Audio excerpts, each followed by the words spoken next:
Kasi ito po tayo magkakasama. Ano? Yung iba po, wala na. Ano po? Alam niyo po, sa totoo lang, di ba, araw-araw may namamatay. Di ba? Araw-araw. Minuminuto.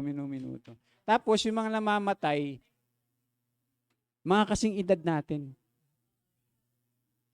Ayun, lahat po ng may edad dito, no? Katulad ko, lahat naman tayo may edad na. Ano? Mga kapatid. Alam niyo po, marami pong gano'n namamatay na kasing edad natin. Pero praise the Lord, purihin ang Panginoon. Dahil sa edad po natin, buhay pa rin po tayo. Malakas pa rin po tayo. At tayo po, humihinga, malusog. Nakakapunta pa tayo dito, nakakapaglakad. Di ba? Minsan nakakapamasyal pa. So malaking pagpapala na po yun, Ayun, nakakapag-walking pa, jogging, po. So, blessing po yon mga kapatid. Amen? Amen, mga kapatid? Dapat purihin natin, ang Panginoon habang tayo ay, buhay. Sabi nga ng salita ng Diyos, lahat ng may hininga, di ba? Magpuri sa Kanya. Let everything that has breath praise the Lord. Sabi pong gano'n. Lahat ng may hininga, ay magpuri sa Diyos. Ay alam nyo, pagka hindi tayo magpupuri sa Diyos, baka po yung mga bato ang utusan ng Panginoon na na magpuri sa ating Panginoon. Kaya tayo po mga kapatid, habang tayo ay may pagkakataon na magpuri, sumamba, maglingkod sa Diyos, ay gawin na natin. Bakit? Kasi pagka wala na tayong pagkakataon,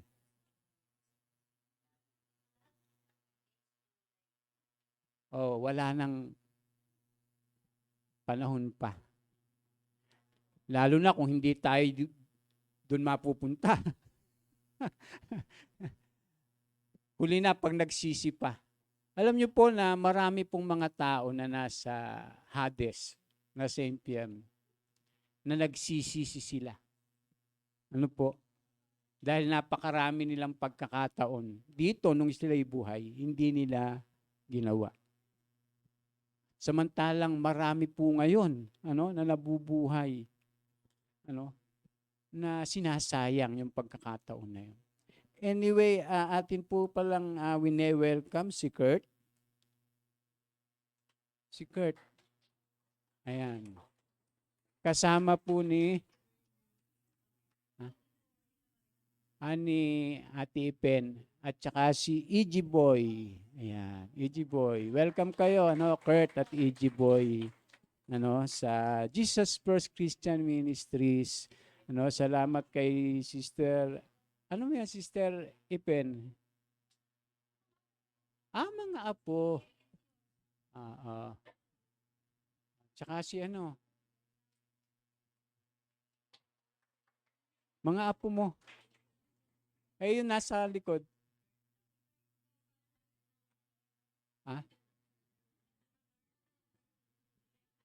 Sino ba yung Kurt? Ayun, tsaka si G-Boy yung nasa likod. Yung kasama naman ni Sister Ipen, mga apo niya. Ayan, Siyempre, wine-welcome din natin si Brother Aurelio. Ayan. Asawa po yan ni Ate Maribel. Praise the Lord. Purihin ang Diyos kasi si Ate Maribel ay nadulas. At nung madulas po si Ate Maribel, ayan, kasama niya na po si husband niya. So, meron pong layunin ng Panginoon. Pagka meron pong mga nangyayari sa atin. So, welcome po, Brother Aurelio, sa Jesus First Christian Ministries. At syempre, happy birthday kay Brother Cesar. So, purihin po ang ating Panginoon. At sa lahat na may birthday. Yung anak pala ni Sister, Ako nga pala, birthday pala ni sis ng aming inaanak kahapon.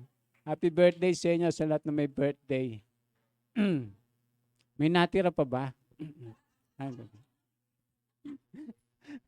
Okay lang, ano? At saka, sino pa ba yun? Yung asawa ni sister, ay, asawa, yung anak, ni Sister Jocelyn. Ay kasama niya. Yung mga anak ni Sister Jocelyn, welcome kayo, sa Jesus First Christian Ministry. Tama-tama, bagong taon. Bagong mukha. Tayo naman, luma. So, purihin po ang Panginoon. Joke lang, para tayo maging masaya. Lalo na po ngayong bagong taon. Napakaganda po ng ating inawit kanina, na dapat talaga yung buhay natin ay patuloy na makapagbigay ng papuri sa ating Diyos. Alam niyo po, ang layunin ng Diyos sa pagkalikha sa atin ay para magpuri sa Kanya. Opo, para magbigay ng karangalan sa Kanya, kaluwalhatian sa Kanya, para tayo ay sumamba sa Kanya. Kaya po tayo nilikha ng Diyos. Kaya pagka yung tao hindi sinasamba ang Diyos sa espiritu at katotohanan, ungrateful yung taong yun. Hindi siya mapasalamatin. Samantalang tayo po, kaya tayo naririto ay para magpasalamat, magpuri, sumamba sa ating Panginoon. Kaya pag hindi natin natututunan yung pagsamba sa Diyos, nasasayang yung ating pong panahon. Kaya po nawala yan nung magkasala yung tao na imbis na yung Diyos ang sambahin niya, pasalamatan niya, purihin siya, ang pakinggan niya, ang Diyos. Sino pinakinggan? Ng tao. Si Satanas. Diba? Kaya ano nangyari sa tao? Diba?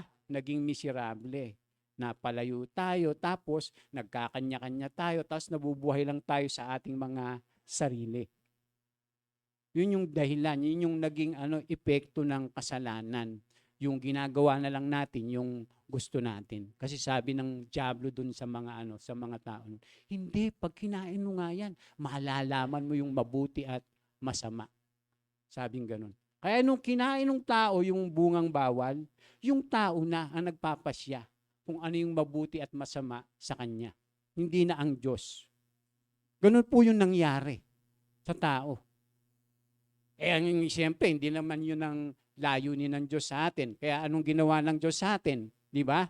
Naawa pa rin siya. Kaya ginawa niya pa rin, gumawa pa rin siya ng paraan para tayo makabalik sa Diyos sa pamamagitan ng ating Panginoong Hesukristo. Kaya pagka nagbalik na tayo sa ating Panginoong Yesus, kaya nung naparito ang Panginoong Yesus, di ba? Tumawag siya ng mga tao. Sabi niya, magsisi na kayo, sumunod kayo sa akin. Di ba? Nagsimula yun saan? Doon sa 12 alagad. Tapos, tinuruan sila tungkol sa kaharian ng Diyos, sa Ebanghelyo, hanggang sa sila po ay matuto at makinig sa Panginoon. Ay meron pa pong isang merong isang hindi sumunod. Diba? May tumalikod pa. Sino? Si Judas. So ang layunin po mga kapatid, ng Diyos sa atin ay talaga makapagbigay ng parangal. Kaya ito yung dahilan kung bakit ang Panginoong Yesus ay naparito. Para yung tao ay akayin niya naman balik sa Kanya. Kasi walang ibang paraan para maparangalan natin ng Diyos, kundi sa pamamagitan lamang ng ating Panginoong Yesus. Yung tayo ay sumunod sa Kanya. Kaya sabi po ni Apostol Pablo, di ba, ang kadalasang turo niya, yung tularan natin si Kristo. Diba? Sabi ni Apostol Pablo, tularan niyo ako, katulad ng pagtulad ko kay Kristo. Kaya ang layunin ng Kristyanismo, tumulad sa Panginoong Yesus yun po yung layunin ng Kristyanismo, kung bakit tayo mga kapatid, ay kinakailangan magbalik loob sa Panginoong Hesus. Kasi itinutulad tayo, inilalarawan tayo sa ating Panginoong Hesus. Kaya pagka hindi siya yung magiging hari natin ng buhay, gaya ng kinanta natin, di ba siya yung hari ng langit? Di ba? Hari ng buhay naman natin, dapat siya ngayon. Amen? Kaya po doon sa teaching ni Lord about prayer, yung mangyari ang kalooban mo dito sa lupa, gaya ng nasa langit. Kung paano naghahari siya doon, dapat naghahari din siya sa ating mga buhay. Ganun po yun mga kapatid. Kaya lang, hindi po, eto tanong mga kapatid, ang Panginoon ba ay naghahari na dito? Hindi pa. Pero kanino lang siya naghahari? Sa church o doon sa mga nanampalataya at nagbalik loob sa Kanya. Pero hindi pa siya naghahari talaga sa sanlibutan. Kung naghahari na ang Panginoong Hesus sa sanlibutan, bakit ang daming mga kurap? Ay, ba't tayo napunta mo? Diba? Ibig ko sabihin, bakit mga kurap yung mga tao? Kaya kinakailangan po, no, ay tayo patuloy na magpahari sa ating Panginoon. Ano? Siya yung kilala nating hari, Diyos ng ating buhay. At wag po natin siyang ipagpapalit, mga kapatid, sa anumang mga bagay. Wag nating ipagpapalit ang Diyos, mga kapatid, ano, sa kasikatan. Ano? Wag nating ipagpapalit ang Diyos, ano, sa boyfriend, sa asawa kaya, ano, sa mga kaibigan. Ay maraming ganun eh. Pinagpapalit ang Panginoon, ano, sinasakripisyo ang Panginoon, ano, alang-alang doon sa mga tao. Imbis na isakripisyo yung mga tao, alang-alang sa Panginoon. Di ba? Sinasakripisyo ang Panginoon, alang-alang sa pera. Kaya yung nagiging Panginoon na ng tao, yung pera. Speaking of pera, yan, kayamanan, atin pong ipagpapatuloy, yung atin pong tinatalakay, mga kapatid, nung nakaraan. At ito po, ay tungkol dito, sa panganib ng kayamanan. Mapanganib ba talaga ang kayamanan? Napaka mapanganib. Alam niyo, sabi ng Biblia, kung saan naroon ang iyong puso, naroon ang iyong kayamanan. Di ba? Yun po yung sabi ng salita ng Diyos. So, ibig sabihin, kung ano yung mas higit na iyong pinapahalagahan, yun yung iyong kayamanan.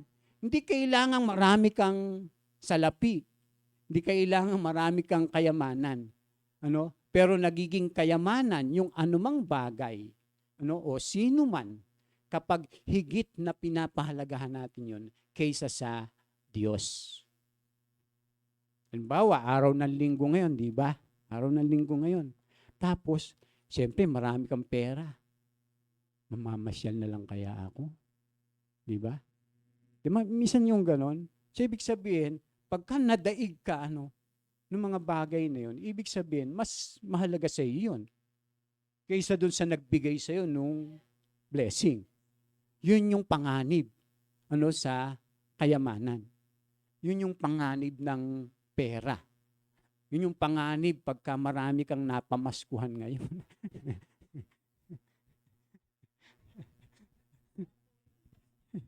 Delikado, no? Tapos sasabihin ng mga nanay niyo, anak, tago ko muna, ha? Yun pala, Yun pala, nabudol lang yung anak niya. Na-skim lang siya. Nung hinihingi na mama yung, meron ka bang pinatago? So, kaya mapanganib po, magbantay po tayo. So, atin pong muling anin to, babalikan. Ano po ba yung ibig sabihin ng tagumpay na pamumuhay. Para sa karamihan, ang tagumpay ay nasusukat sa pamamagitan ng ari-arian, katanyagan, kaginhawahan, mas maraming pag-aari, mas nangangahulugang matagumpay daw yung pamumuhay. Totoo nga kaya, mga kapatid? Pagka ikaw sikat, mayamang ka, mapera ka, matagumpay ka na. Sa kanila. Pero iba sa Diyos. Kasi ang panukat ng tao, iba sa panukat ng Panginoon. Ang panukat ng tao, matagumpay ka pag sikat ka. Di ba? Pag kilala ka, yung well-known ka, tapos mayamang ka, marami kang ari-arian, yun yung panukat ng tao, matagumpay ka. Pero sa Diyos, hindi ganon. Ang daming kwento sa Biblia. Katulad nung mayaman, tsaka nung pulubi. Di ba? Yung pulubi napunta sa piling ni Abraham, yung mayaman napunta sa impyerno. O paano magiging sabihin nating matagumpay yun? Mayaman yun, pero napunta sa impyerno. Di ba? So, delikado, mapanganib talaga, Pag hindi natin naiintindihan, ang ibig sabihin ng tunay na tagumpay. Alam niyo po, ang tunay na tagumpay, mga kapatid, kapag yung pangalan natin nakasulat sa aklat ng buhay. Pagdating doon, babasahin yung pangalan mo. Arben Arquillania. Di ba? Sabi mo, present! Di ba? Di ba yung ganon? Praise the Lord, papalakpakan ka ng mga sikat na sikat ka. Doon sa langit. Sikat ka doon sa langit. Kasi nandun yung pangalan mo pagka tinawag yung pangalan mo, walang pumalakpak. Hindi ka sikat. Dito ka lang sikat. Pero doon hindi. Di ba? Magkaiba, mga kapatid. Kaya sabi po dyan, ang ganitong pag-iisip ay hindi lamang umiiral sa mundo, kung hindi maging sa loob ng Kristyanismo na tinutulak yung prosperity gospel, kung saan ang kayamanan ay tanda ng pagpapala ng Diyos at sukatan ng pananampalataya. Meron kasing mga churches na ganyan. Na ang tinuturo ay yung prosperity gospel. Na ang tinuturo nila, kailangang yumamang ka kasi mayaman ng Diyos natin. Di ba? Sarap pakinggan. Yayamang ka. Pagka ikay sumampalataya sa Panginoon. Tapos si Apostol Pablo, nanghihingi ng tulong sa mga kapatid.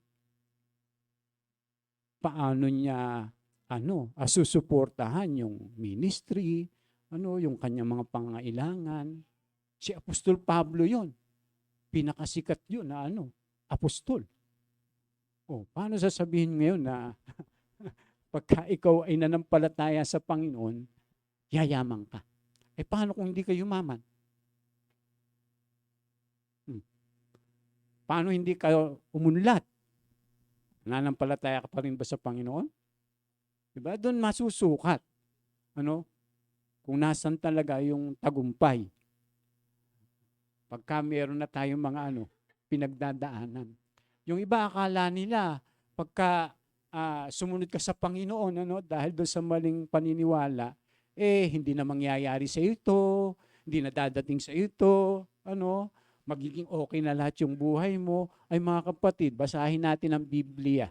Basahin natin yung mga pinagdaanan ng mga apostol. Para maintindihan natin kung ano ang ibig sabihin ng mamuhay sa pananampalataya. Gaya ng sinabi ni Apostol Pablo, the just shall live by faith. Pero paano mamuhay sa pananampalataya? Diba? Yung kailangan ba, marangyang ka, ganun. Marami kang ganito, ganire, mga kapatid. Hindi po. Kaya matindi po yung babala ng Biblia patungkol sa maling panukat ng tagumpay na ito. Sabi dyan, basahin natin itong muli. Tingnan niyo yung sinabi po ng ating Panginoong Yesus.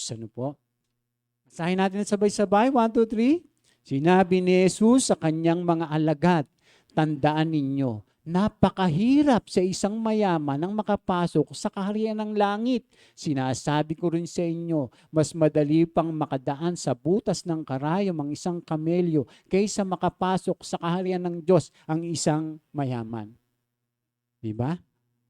Bakit ginawang halimbawa po ng Panginoong Yesus na mas mabuti pa sa isang kamelyo na pumasok sa butas ng karayom kaysa sa isang mayaman na makapasok sa kaharian ng Diyos.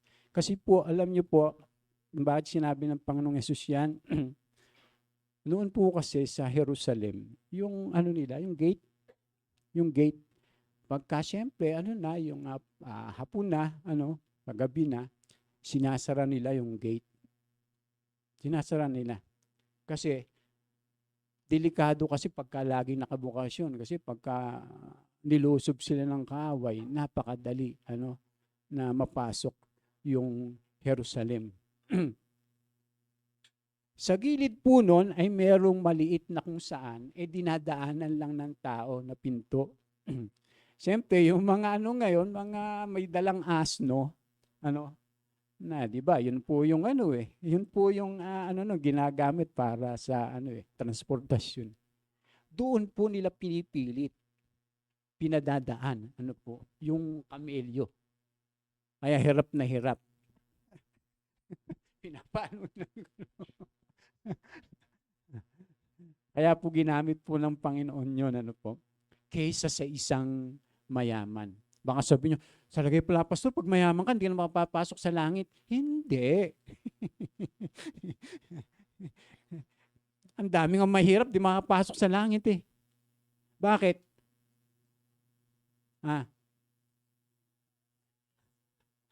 Tinanggihan si Lord. Mas pinahalagahan yung buhay dito. Tandaan po natin, mahirap man tayo mayaman. Pagka ang mas mahalaga sa atin, ay yung mga bagay dito sa mundo, ang hirap nating makapasok sa langit. Bakit? Yun yung kayamanan mo eh. Di mas mahalaga sa iyo yun. Mga kapatid. Kaya nga, di ba, sabi, wag ibigin ng sanlibutan, mga bagay na nasa sanlibutan. Sapagkat ang umiibig sa sanlibutan ay hindi umiibig sa Ama. Ang dami nating makukuhang aral doon. Dahil yung mga bagay na nasa sanlibutan ito, yan yung mga nakapupukaw ng pita ng mata, pita ng laman, at kapalaluan sa buhay. Kaya pagka hindi tayo matututo, na gawin talaga kung ano yung sinasabi ng salita ng Diyos, ay mas papahalagahan po natin yung buhay dito kaysa yung buhay sa walang hanggan. Kaya kailangan nating matutunan, mga kapatid. Kaya nga i-deny natin yung ating, dahil ang laging gusto nito ay yung mga bagay dito sa sanlibutan. Na kinakailangan po natin na i-deny. Kung ang sino mang ibig sumunod sa akin, sabi ng Panginoon, kalimutan niya ang ukol sa kanyang sarili at sumunod siya sa akin. Di ba? Marami tayong gusto, lalo ngayon, 2020, 26. Marami tayong mga pangarap, hangarin, mga plano, hindi naman masama yun. Pero pagka, malilimutan mo na ang Panginoon, mas papahalagahan mo ito, di mo na siya susundin, di ka na makikinig sa Kanya, ay iba na yun, mga kapatid. Kaya sabi po rito ng Panginoon, kung gaano mapanganib yung kayamanan. Kasi, pag hindi natin natanggihan po yan yung pong magiging natin, yung hadlang sa pagsunod sa ating Panginoon. Kaya bagamat, sinabi ng Panginoong Yesus sa mga salitang ito, bilang tugon sa pag-aalinlangan ng mayamang lalaki na bitawan ng kanyang mga ari-arian. Sabi pong ganon. Ang prinsipyong ito ay makikita sa buong kasulatan sa iba't ibang anyo. Itinuro ng bagong tipan ng iba't ibang paraan kung paanong ang kayamanan ay maaring maging hamon sa isang mananampalataya. Challenge po yan sa atin. Yang pera, ano po, hamon yan. Kasi pwedeng maging yan, pwedeng mag-motivate sa'yo yan, pagka nabe-bless ka, pwede rin naman maging yan, curse. Opo. Yung pagpapala, kung minsan, nagiging sumpayan sa buhay ng tao pagka hindi na siya marunong mag-handle. Yung hindi na siya marunong mag-handle sa pera, yung pera na ang nag-handle sa kanya. Merong ganun yung parang inuudyukan ka ng pera, gawin mo to, gawin yan, huwag mong pakinggan yan. Mapera ka na, mayaman ka na, okay na buhay mo, mabibili mo na sila lahat. Diba? Ganun ang minsan ng pera, yung pagka ikaw merong hawak na pera. Kaya yung iba tumataas ang nagiging palalo. Kaya mag-ingat. Kaya sabi po diyan, maging sa lumang tipan, ito'y nakatala ayon sa obserbasyon ng mangangaral na sa kabila ng di matutumbas ang katalinuhan at kasagana, natanto niyang ang kayamanan lamang ay hindi makapagpapaligaya sa puso. Malinaw ang kanyang hatol, napakawalang kabuluhan, lahat ay walang kabuluhan. Diba? Si Solomon po nagsabi niyan, napakayaman niyan, napakatalino niyan, napakasikat niyan. Talagang yan, akala nung iba, nadadaya po yung iba, yan yung makakapagbigay ng satisfaction. Pag mayaman ka, satisfied ka na raw. Pag sikat ka, satisfied ka raw. Bakit marami nagpapakamatay na mayaman? Bakit marami nagpapakamatay na sikat? Sa Korea nga, di ba? Mga bata pa, mga sikat. Napapanood nyo yun? Yung mga nagpapakamatay? Pastor, mukhang nanonood ka ng Korean novela Hindi, maano mo lang sa Facebook pag minsan mag-ano ka. Di ba? Bababasa mo lang doon. Nagpakamatay, sikat na artista. May kilala kayo? Di ba? Maraming ganun mga kapatid. So, paano sila? Paano sabihin nasasatisfied sila, pero sikat sila, mayaman sila? Hindi sila satisfied. Walang iba makakapagbigay ng satisfaction sa puso natin, kundi yung gumawa ng puso. Mga kapatid. Yung makapagbibigay talaga ng satisfaction sa buhay, yung nagbigay ng buhay. Hindi po ito. Ano lang yan? Pangalawa lang dapat yan. Laging una ang Diyos. Ano pa? Sabi diyan mga kapatid, so ipinapakita ng Biblia na ang kayamanan ay sumusubok sa ating puso at pinapakita ang ating mga higit na pinapahalagahan. Bagaman ang salapi ay walang kinikilingan, ang ating damdamin tungo dito ay parating mayroon, kaya nagbabago yung tao Kasi ang problema yung ugali natin pagka meron na tayong pera. Yung salapi hindi nagbabago yun. Yung tao ang nagbabago. Wala namang amoral nga po siya Hindi naman siya katulad ng tao. Kaya mag-iingat po tayo. Maaari itong magpalakas sa ating pananampalataya sa Diyos o maging hamon sa ating spiritualidad. Ang paraan ng ating pagtingin sa kayamanan ay nagpapakita ng tunay na kalagayan ng ating puso. Mariing babala ng Panginoong Hesus tungkol dito. So bakit gayon na lamang ang mga paalaala tungkol po dito? Ano nga ba yung panganib ng kayamanan? So napag-aralan natin po nung una, sabi diyan, ito'y nagdudulot ng pagmamahal sa salapi. Di ba? Napag-aralan po natin yan. Yun yung panganib ng kayamanan. pwedeng ang mangyari po, no, ay pag hindi mag-iingat yung mga Kristiyano, kahit Kristiyano na, ay maging maibigin siya sa salapi. Katulad ng nangyari kay Dimas, kay Sapira, kay Ananias, di ba? Kay Judas. Di ba magkakasing tunog lang Ano? Di ba? Napahamak sila dahil po yun sa pera. Mga kapatid. Dahil ito'y nagdudulot ng pagmamahal sa salapi. Di ba? Sabi nga po dyan, basahin natin to, nadaanan lang po natin, Sabi dyan, sa katunayan, may malaking ang pakinabang sa kabanalan o sa relihiyon.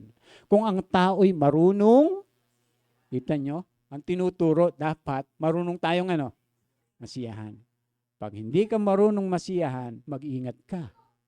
Sabi diyan, wala tayong dinalang anuman sa sanlibutan, wala rin tayong madadalang anuman pag alis dito. Kaya kahit habulin mo ng habulin, yung pera, yung kayamanan, yung lagi yung hinahabol, hanggang sa tumanda ka na at mamatay. Ang dulo nun, wala na ring kabuluhan. Tapos sasabihin ni kamatayan, no baggage allowed.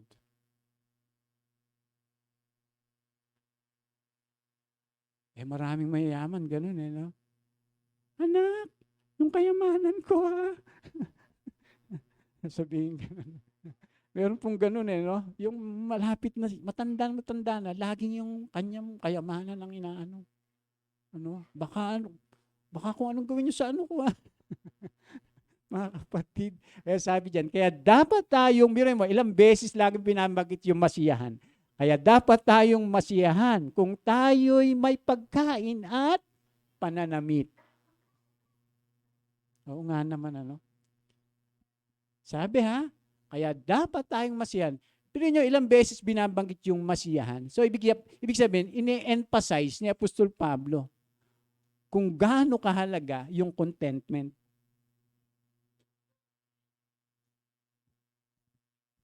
Pag hindi natin natutunan yon, mga kapatid, ayun yung danger. Kaya dapat tuturuan natin yung ating sarili kung tayo may dinaramit at kinakain, magpasalamat tayo. Actually, kung tutusin, mayaman ka mayaman tayo Bakit? Kasi pag tayo kumain, minsan lampas pa sa 3 beses.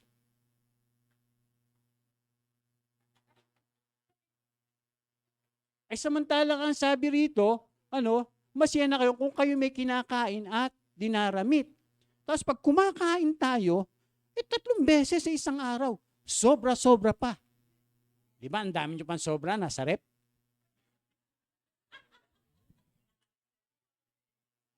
Meron pa nga dyan Yung niluto naming panganang tuna, baka gusto nyo. Tapos sasabihin, ay mga kapatid, pumunta kayo sa Africa. Tapos magrereklamo ka, ano ba yan? Tira-tira na lang tong atin. Samantalang napakayaman mo. Dahil sobra-sobra sa 3 beses, pag kumakain ka. Minsan, yung iba pa nga, gigising pa na, di pa natutulog ng ng alas 11, alas 12, kumakain pa rin. Daling araw, kumakain pa rin. Pagluto na yan. Diba? So, sobra-sobra. Kaya magpasalamat tayo sa Panginoon. Hindi yung hahangat ka ng, sana maging ganito ko, sana magkaroon akong ganito, sana matulad ako doon sa kapitbahay ko. Pag bumili ng TV, 100 inches ba yun? 200 ang bibiling ko. Diba? Tapos nung bumili ka, hindi mo maipasok sa pinto. Hindi ka masiyahan. Amen? Oo, hindi. Gusto ko lang iparealize mga kapatid na buksan natin yung isip natin. Na bless ka, bless ako. Bless tayong lahat. Pinagpala tayo ng Alam niyo po ba ang pinakamahalagang kayamanan? Sino? Si Kristo. Kaya sabi, di ba, ng salita ng Diyos, sabi po dun sa Corinto, sabi po ni Apostol Pablo, sabi diyan, nalimutan ko na.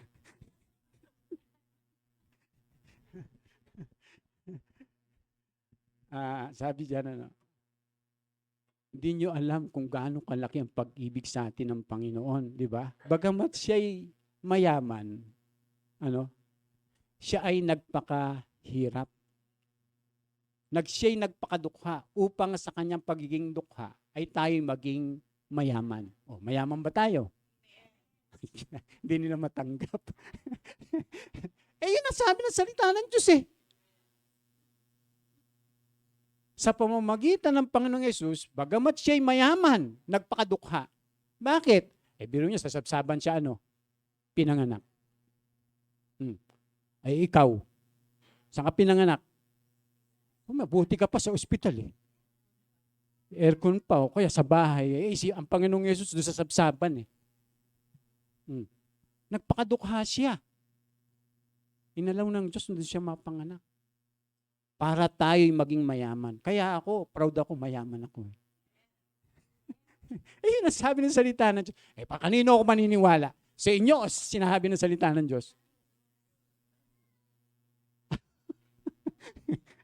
Kita nyo na? Kapag ka po tayo ay nabubuhay sa ating sarili, di ba?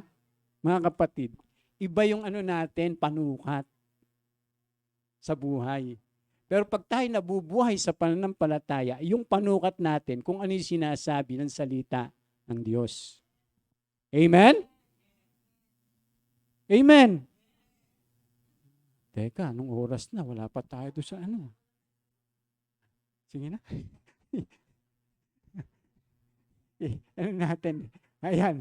Ano yung ginagawa ng pagmamahal sa salapi? Ito yung pinagmumulan ng lahat ng uri ng kasamaan. Ito yung nagdudulot ng walang katapusang pagkaakit sa kayamanan. Po? Kaya ang sabi diyan, ang gahaman sa salapi ay walang kasiyahan. At ang sakim sa kayamanan ay hindi masisiyahan sa kaunting pakinabang. Biruin niyo yun. Kaya hindi masayahan. Doon sa 100,000, sa 1 million, kaya sa trillion, sa billion. Para may ibig sabihin ka, pastor. Tingnan niyo po mga kapatid, pag hindi ka marunong masiyahan sa kaunti, hindi ka talaga may masisiyahan doon sa 100,000, sa milyon, sa bilyon, sa trilyon, sa pa pang yan. Oo. Diba? Ganyan po yung nangyayari sa atin ngayon. Alam niyo po, sabi ng Biblia, mas mabuting piliin natin ang malinis na pangalan kaysa kayamanan. Tingnan niyo patay na. Anong sinasabi? Ang pangit, mga kapatid. Patay na kung ano-anong pinagsasasabi. Hindi katulad pagka yung nabuhay ka, na sumusunod sa Panginoon. Alam niyo po yung taong yun, napakabait. Napakabuti. Pero pagka yung halimbawa, yung pangalan mo, hindi mo iningatan, patay na. Mabuti pa nga, namatay na yun. Ba ganun na sinasabi? Sana may sumunod. Yung katulad niya, Hindi po yung mga maririnig natin. Kaya wag natin pagpapalit yung ating pangalan sa kayamanan. Sa kaunting pera, papakasira ka. Mga kapatid, tuloy mga sister, ang layo pa natin, sige na. Pa? Ayan, ito yung nagdudulot ng kapalaluan. Pagka maibigin ka na sa salapi, nagiging palalo ka. Mayabang. Kaya sabi ng Biblia, di ba?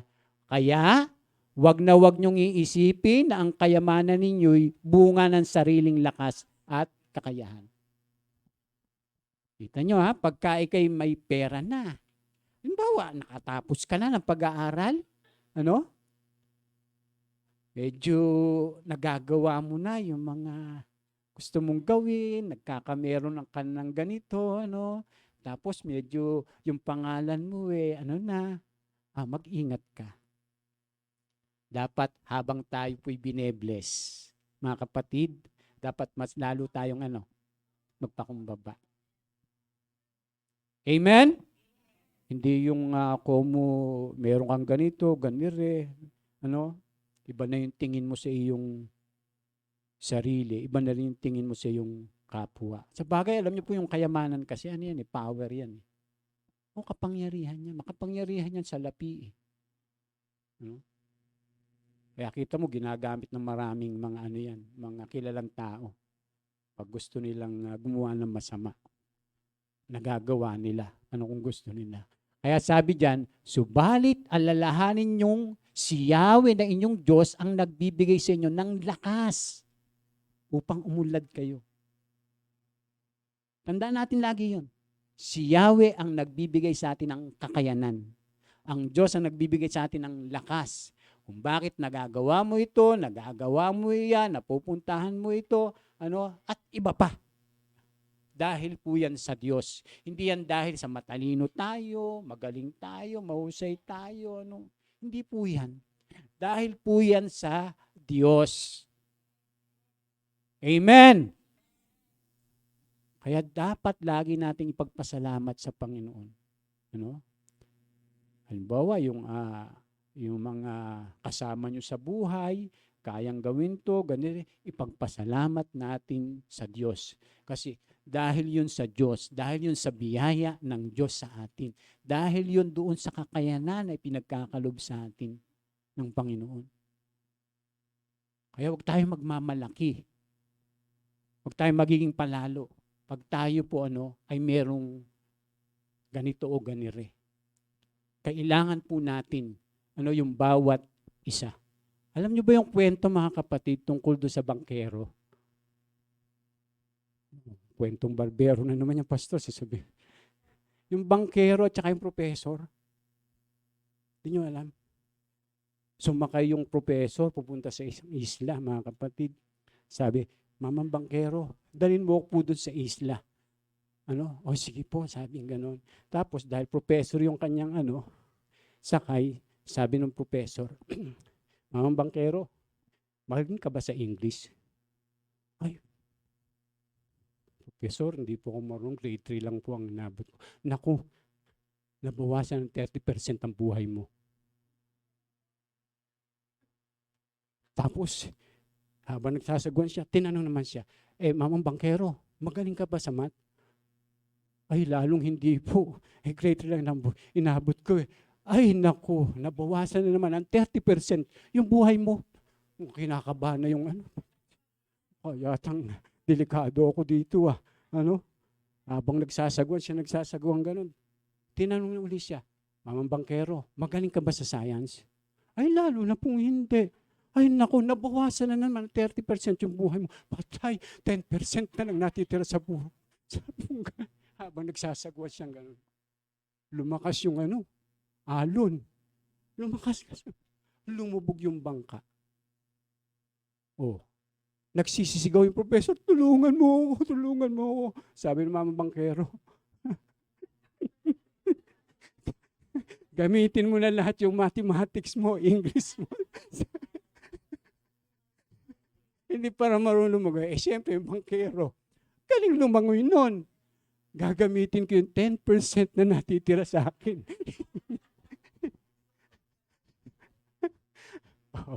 Anong aral na makukuha natin doon, mga kapatid? Huwag natin minamaliit yung mga tao. Dahil meron silang kakayanan na hindi mo kayang gawin. Ituloy ko, tinulungan niya yung professor. Iniligtas niya. Mga kapatid, kaya dapat ipagpasalamat natin sa Diyos kung ano meron tayo na binigay niya. Kayamanan na yun. Huwag tayong magmamalaki o mamamaliit kaya ng mga tao. Dahil lahat tayo ay may kanya-kanyang kakayahan. Ako hindi ako magaling mag-English. Pero ito, natuturo ko sa inyo, di ba? Be-bless pa kayo. Oh. Baka matandaan nyo yung bankero at saka yung ano, ha? Ay, malayo-layo pa. 15 minutes pa, mga kapatid. O, sige. Sabi diyan, bakit naghahatid ng kapalalo ng kayamanan? Dahil ito'y natural na nagpapalimot sa Diyos. Dahil ito'y nagpapataas ang sarili. Dahil ito'y nagbibigay ng ilusyon ng kasiyahan na akala ng iba, yung kayamanan lang ang makapagbibigay ng kasiyahan. Hindi po, mga kapatid. Maraming may kayamanan, hindi masaya. Maraming simple na ang buhay, pero meron siyang joy.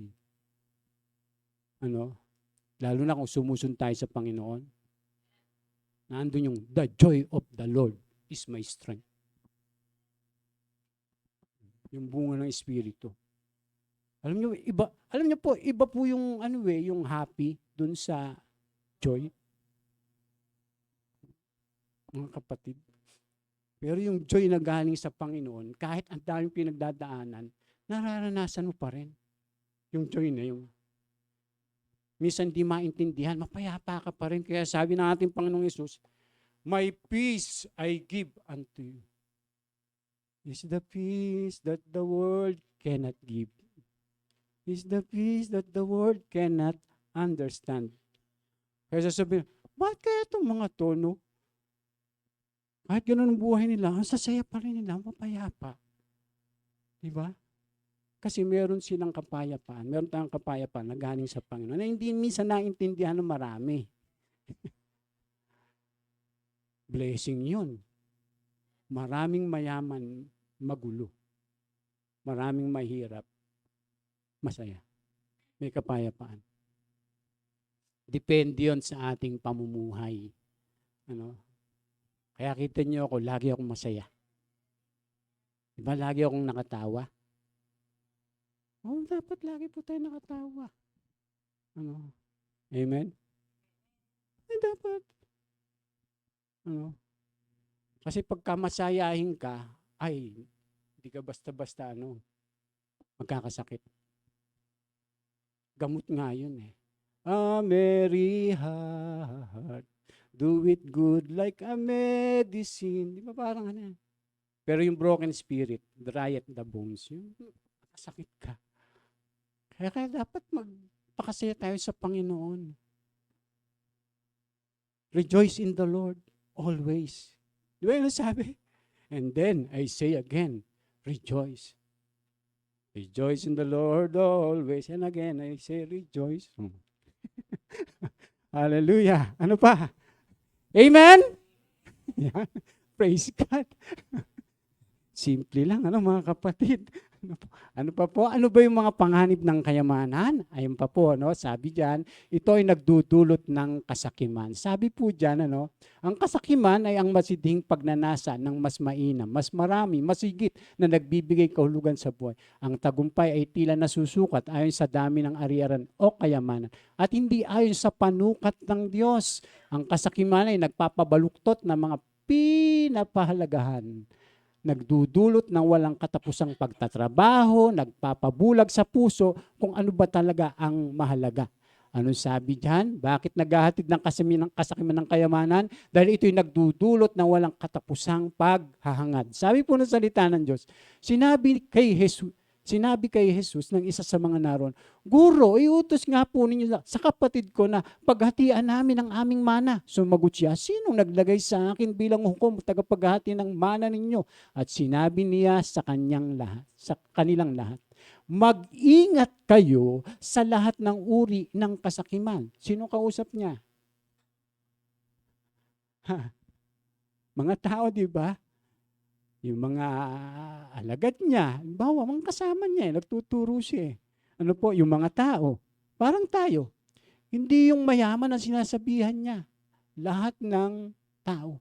Kaya sabi, mag-ingat kayo sa lahat ng uri ng kasakiman sapagkat ang buhay ng tao ay walang sadami ng kanyang kayamanan. Sabi ang buhay ng tao ay wala sa dami ng kanyang kayamanan. Akala nung iba, nakasalalay sa kayamanan. Ano, yung security, yung ganon, yung peace, yung joy. Akala nung iba ganon. Kaya sabi ng Panginoon, sapagkat ang buhay ng tao ay wala sa dami ng kayamanan. Mga kapatid, pag mayaman ka, haba na buhay mo. Di ba? Akala nila yung ganon no? Mayaman ka, sasaya na talaga buhay mo. Ang dami ng mga problemadong mayayaman, nag-aaway-aaway yung mga anak nila Yung pangkayamanan naging dahilan Ba't ang gulo nila Oh, di ba? Mga kapatid. Kaya sabi po diyan, pagkatapos sinaysay ni Jesus sa santalinaga, isang mayaman ang umanin sagalan-sagalan sa bukirin. Kaya't nasabi niya sa sarili, anong gagawin ko ngayon? Wala na akong paglagyan ng aking mga ari-arian. Pagkatapos ay sasabihin ko sa aking sarili, marami ka nang naipon para sa mahabang panahon, kaya't magpahinga ka na lamang, kumain, uminom, at magpasarap sa buhay. Kasakiman po yun. Bakit kasakiman po yung ganun? Puro sarili lang ang iniisip niya. Alam niyo po ba yung layunin pagka ikay pinagpapala? Para maging pagpapala ka rin. Tingnan niyo po yung lalaking mayaman tsaka yung pulubi. Di ba yung pulubi, kapitbahay lang ng mayaman? Pero hindi niya mapakain. Hindi niya matulungan. Hindi niya mabigyan. Mabuti pa yung aso, sabi ng Biblia. Dinadamayan siya. Kasi dinidilaan yung mga sugat niya. Tapos sabi ng mga iba, padilaan mo yung sugat mo sa para gumaling.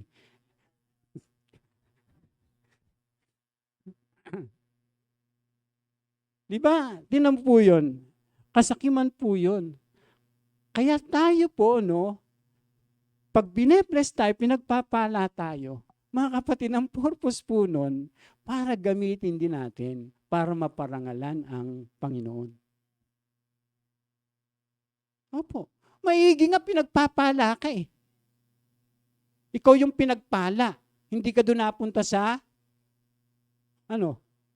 pagpapalain. Tama hindi? Mga kapatid, mapalad yung nagbibigay kaysa tumatanggap. Alalahanin niyo yung sinabi ng Panginoon. Bakit tayo mapalad? Pag tayo nagbibigay, pag tayo tumutulong, pag tayo sumusuporta, halimbawa sa church, sa mga kapatid, sa ating kapwa, bakit tayo mapalad? Paano maging mapalad, pastor, yun nawalan siya. Ang mapalad yung nakatanggap. Bakit sinabi ng Panginoon yun na mapalad tayo pag tayo nagbibigay? Kasi tayo po ay naging daluyan tayong blessing. Tsaka nakakapag-impok tayo, mga kapatid. Saan? Sa walang hanggan. Kaya nga sabi, mag-impok tayo ng kayamanan sa langit. Hindi dito sa lupa. O paano magiging spiritual yung kayamanan? Paano maging spiritual yung pera? Magiging material lang yan, mananatiling material lang yan. Yan pera. Pag hindi mo yan ginagamit para maparangalan ng Diyos. Pero magiging spiritual lang siya. Kapag ka ginagamit sa karangalan ng Panginoon. Kaya yung mayaman sa Biblia, puro ang impok niya lang, panglupa. Pero yung spiritual, wala. Bakit? Katulad na sabi nito, sabi diyan, ganito na lang gagawin ko. Sasabihin ko sa akin sarili, marami na akong naibon sa habang panahon, kaya magpahinga ka na lamang, kumain, uminom, magpasarap sa buhay. Sabi ng Panginoon, o sabi ng Diyos, hangal. O, sino yung hangal daw? Yung mayaman. Hindi yung mahirap. Hangal, sabi niya dun sa mayaman. Bakit hangal? Hindi niya kinikilala ang Diyos sa buhay, mga kapatid. Kaya sabi, sa gabi rin ito, babawian ka ng buhay. Kanino ngayon mapupunta mga inilaan mo para sa iyong sarili? Ganyan ang sasapitin ng sino mga nag-iipon ng kayamanan para sa sarili. Ngunit dukha naman sa paningin ng Diyos. Diba? Mga kapatid, ang linaw. Kaya habang tayo nabubuhay, kung ano yung magagawa nating mabuti, mga kapatid, lalo na sa kapatid sa pananampalataya, sa church, sa ating kapwa, o kanino pa man, gawin na natin habang tayo may pagkakataon. Amen? Yes. Maliliit lang na bagay yan, pero malaki yan sa paningin ng Diyos. Meron nga nag-ano sa akin meron chat sa akin. Pastor, tulungan niyo naman ako, wala na kami makain. Sabi ko, mukha yatang ang tawag doon? Kasi yung asawa ko namatay na. Wala kaming kinain nung Pasko, ganun. Kilala na namin yun. Kaya lang, yung ginawa ko, tinulungan ko pa rin kahit paano. Pinadalang ko. Tapos ginawa ko, binlock ko. Pero tinulungan ko, mga kapatid. Kasi nakailang ulit na yun. Hindi naman naka-attend na yata dito yun. Hindi nyo kilala yun. Pero dahil sabi nga, huwag mong pahihindian yung lumalapit sa iyo at humingi ng tulong. Kung nanloloko man siya, bahala siya. Sagutin niya yun. Sabi niya, wala daw siyang wala daw silang handa nung Pasko, ganun. Naawa naman ako. Sige, bigyan. Papadalang kita ng pahingin ng Gcash number mo. Sige po, salamat po, Pastor, na marami. Meron pang emoji na umiiyak. Ewan ko kung dinadrama lang ba ako nun. Papadalang kita pambili ng bigas tsaka ulam. Tuwan-tuwa siya. Maraming salamat po. Maraming salamat po, Pastor. Kaya alam, baka maulit-ulit. Binlock ko na. Kasi hindi naman nag-a-attend, hindi naman dumadalo. Kahit hindi na dumadalo, ma-attend. Basta kung yun yung may tutulong ko, gagawin ko, mga kapatid. Yung mga ganon, simple lamang po, Kaya yun po ay ating patuloy na gawin po. Kasi nakapagbibigay po yun ng karangalan sa ating Panginoon. Ano pa po, sabi diyan? Konti na lang, So bakit naghahatid ng kasakiman ng kayamanan? Dahil ito'y nagdudulot ng walang katapusang paghahangad. Dahil ito'y nagdudulot ng walang katapusang paggawa. Pagka yung sobra kang yung parang nauhumaling na. Kaya sabi diyan, meron pang ibang mga bagay sa mundong ito na nakita kong walang kabuluhan. Ang isang taong nag-iisa sa buhay, pero nag-iisa ka na. Tapos sabi, walang kaibigan ni kamag-anak, ngunit walang tigil sa pagtatrabaho. Wala siyang kasiyahan. Oo nga naman, saan mo dadalhin yung pera mo? Wala kang kasama sa buhay, wala kang kaibigan. Piruin mo yun, tapos wala kang kasiyahan. Kung gagawin mo nga naman doon, hindi niya itinatanong sa sarili kung kanino mauwi yung kanyang pinagpaguran. Ito man ay walang kabuluhan, isang miserabling buhay. Oo nga naman. Kaya pala sabi ng ating Panginoon, di ba, na anong mapapala ng tao? Makamit naman yung buong daigdig kung mapapahamak naman yung kanyang kaluluwa. Di ba walang kwenta lahat? Walang kabuluhan talaga lahat kung mapapahamak lang tayo.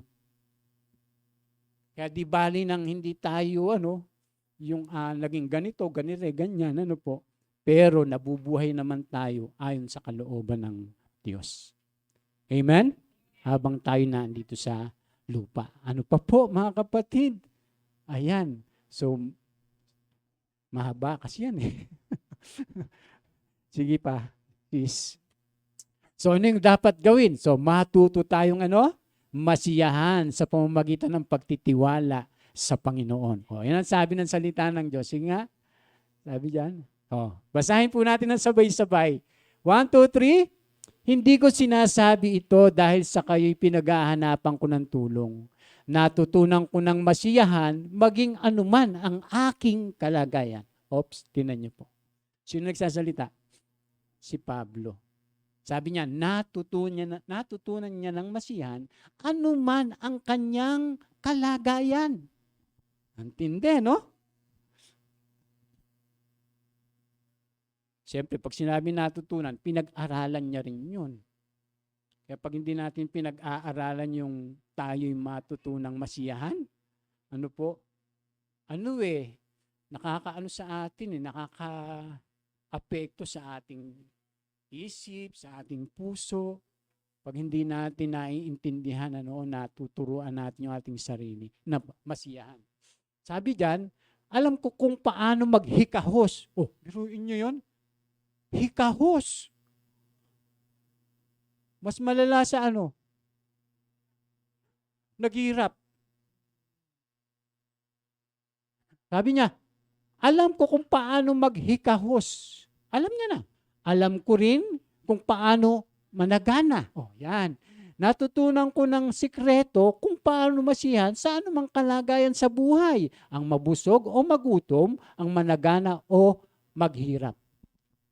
Oh, paano sasabihin natin ngayon, mga kapatid, yung prosperity gospel na itinuturo sa ibang mga church, ay, ang hina ng pananampalataya mo, kaya ka naghihirap.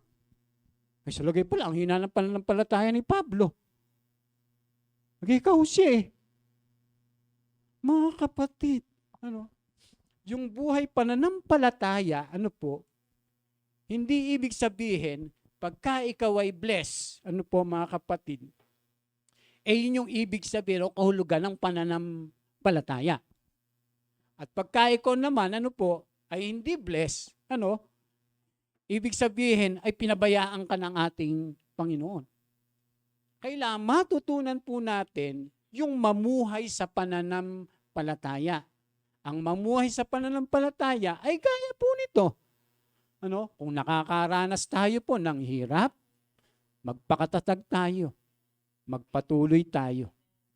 Sumunod pa rin tayo sa ating Panginoon. Ganun po yung pamumuhay sa pananampalataya. Kung tayo naman po ay pinagpapala, praise the Lord. Magpala po tayo. Matutunan natin dapat yung lahat ng iyan sa buhay. Dahil ang sabi ng salita ng Diyos, sabi sa verse 13, basahin natin na sabay-sabay, 1, 2, 3. Ang lahat ng ito'y magagawa ko dahil sa lakas na kaloob sa akin ni Kristo. Yun po yung context niyan. Hindi pwedeng sasabihin mo, I can do all things through Christ. Ginagamit lagi yan eh. Pero hindi ayon doon sa context. Biruin mo, gagawin mo yung hindi mo kaya. Kasi ang pinangawakan mo, I can do all things through Christ. Samantalang kaya sinabi po yan ni Apostol Pablo, mga kapatid, ay dahil sa kahit ano pang sitwasyon, mga kapatid, ay magagawa niya pa rin makapaglingkod at sumunod sa Panginoon. Yun po yung ibig sabihin niya. Ano pa? Yan. Walas. Kaya, huwag kayong mag-alala na baka kayo kapusin sa pagkain, inumin o damit. Hindi ba't ang mga hintil ang nababala tungkol sa mga bagay na ito? Alam na ng inyong Ama na nasa langit na kailangan ninyo ang lahat ng ito. Anong dapat natin gawin, mga kapatid? Ngunit, higit sa lahat, ay bigyang halaga ninyo ang kaharian ng Diyos. At ang pamumuhay ng ayon sa kanyang kalooban. At ibibigay niya sa inyo ang lahat ng mga bagay na ito. Alin yung mga bagay na ito? Yung pagkain, inumin, damit. Yung basic needs. Basta po tayo, sabi, bigyang halagahan natin yung kaharian ng Diyos. Amen? At mamuhay, sikapin natin na mamuhay ng ayon sa kanyang kalooban. At sabi, lahat ng bagay na ito, idadagdag niya. Ibibigay niya sa atin. Hindi tayo pababayaan ng Diyos. Lalo na ngayong bagong taon. At hindi lang pagbagong taon, kundi sa lahat ng mga taon. Kasi sinabi naman ng Panginoon, hindi kita iiwan ni pababayaan man. Amen?